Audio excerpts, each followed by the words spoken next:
I think when you say voting, I think you mean in general the civic engagement process to decide our Yes. governance, Yes, right? exactly. Yeah. And that is a God-given right that we have is to choose our own governance, choose those people that are going to govern us, or I don't like to say govern over us, Right. but it's those folks that are going to lay Govern out the for us is more yeah, appropriate, I think. govern for us, you might Yeah. say.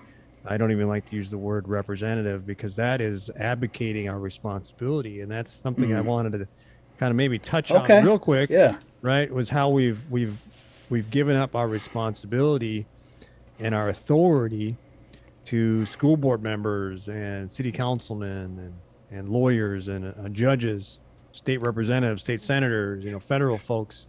We've given up our authority, and this is very reminiscent of something that happened about 4,000 years ago after Israel had been called out of Egypt, out of the slavery and oppression of Egypt, where they had to worship a man king that had a dictator, Mm. that was a faith-based dictator who insisted that they worship the Egyptian gods rather than the one and only high God. And so the Lord called them out, right? And he was called them out, but they were in slavery for 400 years, so he had to kind of figure Yeah. out how to teach them how to live freely. So a part of that process of teaching the Israelites how to live freely in their new promised land was a new kind of governance. And so he had a prophet leading them at this time called Samuel, right? This Okay. prophet named Samuel. Samuel had gotten some kind of instruction on how to set up this kind of limited form of government. And one of the ways that the Lord had asked him to do was have some judges to decide conflicts among people, right? Okay. Disputes among the people. You got to have some judges. Well, he appointed some judges that were his sons, Mm. and his sons weren't really doing that great of a job judging. They were corrupt, they were getting bribes and such. And so the people weren't happy about this. And they looked at the countries around them, the other countries, the infidel countries, you might say, and they saw that the other countries had kings. And they remembered also back in Egypt. Well, there was a king called Pharaoh, and you know Mm. what? There was a good order there, and at least Pharaoh, ruled fairly. We might not have liked his faith, and he made us work, but at least there was some fair judgment. And so they demanded a king of Samuel, and Samuel warned the Israelites about what would happen if they got a king. Um, but the people still insisted, we want a king. We want a king to be like the other nations, to rule over us, to judge us, and to fight our battles for us. Now, what does that sound like?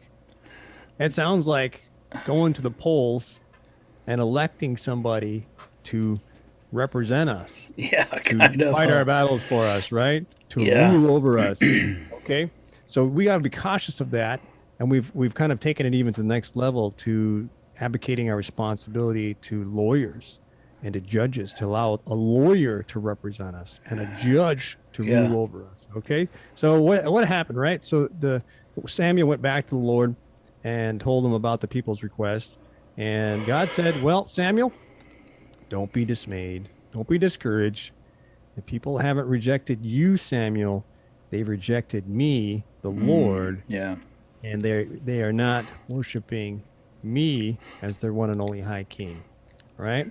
And so Lord also had something to say to the people, and he warned them. It's like, if you decide to go down this path of creating a king, this is what he's going to do. The king is going to take your sons and put them into service of war, right? Send them off to Yep. battle Yep. these endless wars.